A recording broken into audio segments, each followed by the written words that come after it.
Welcome back. Let's do question 112. Sketched alongside are the graphs of f of x and g of x. This is f of x and g of x. The equation of the horizontal asymptote is y is equal to 1. Y is equal to 1. Graph G casts the x-axis at B. Here at B. Graphs f and G intersect at A and B. It means A and B are the points of intersection. The instruction here says write down the domain of f. What is the domain of f? The hyperbolic function. Remember, for this function, the vertical asymptote is along the y-axis at x is equal to 0. Along the y-axis, x is equal to 0.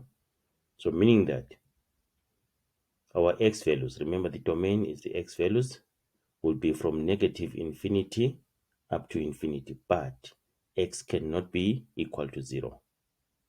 X is equal to 0 is what? Is the asymptote. So there are many ways we can write this. So you can say x is element of negative infinity to infinity, but x cannot be equal to 0. Or you can say x an element of real numbers, but x not equal to 0.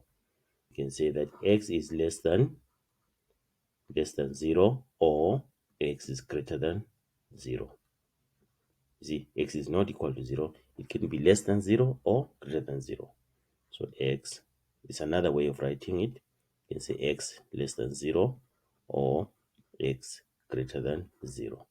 Or you can even write it like this. Say x an element of negative infinity to 0 not included, or from 0 not included to infinity. That's another way you can write it. Or you can replace or with union there. You can use union here. Negative infinity to 0 not included, union 0 not included to infinity. Okay, that's how we can write. Just choose one of these representations.